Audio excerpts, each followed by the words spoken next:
Reports by the Journal that Musk has been using LSD, cocaine, ecstasy, psychedelic mushrooms, often at private parties. Elon Musk himself has come out on his own social media platform.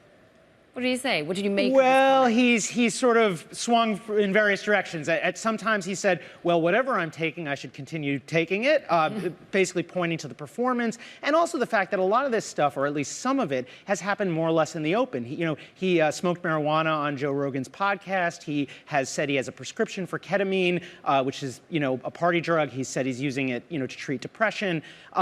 But he's also said that SpaceX has been required to drug test him as part of the Joe Rogan fallout thing, and he said he's never failed a drug test. So he's sort of essentially saying, number one, this is overblown. Number two, the companies are doing great. So, what's the big deal?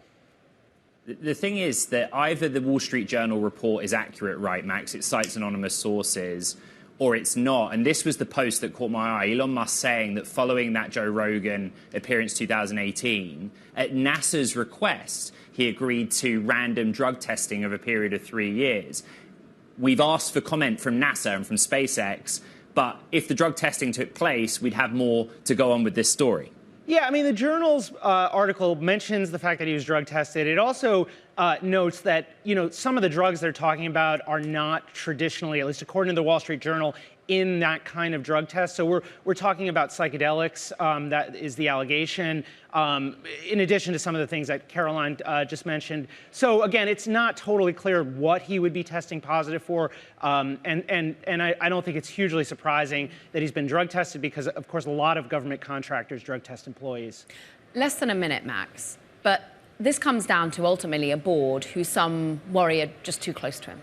Well, I think with Elon Musk, there's the conversation around drug tests, and then there's the bigger conversation around sort of the erratic behavior. And sometimes we're talking about drugs. I think what we're really speaking about is the fact that he tweets weird stuff sometimes in the middle of the night. And I think in general, as long as the companies have done well, boards have been okay with it. Investors have been okay with it. And the real question is, when Tesla or SpaceX or one of these other companies hits a rough patch, what happens then? I think that will be, if and when that happens, that will be when the rubber meets the road.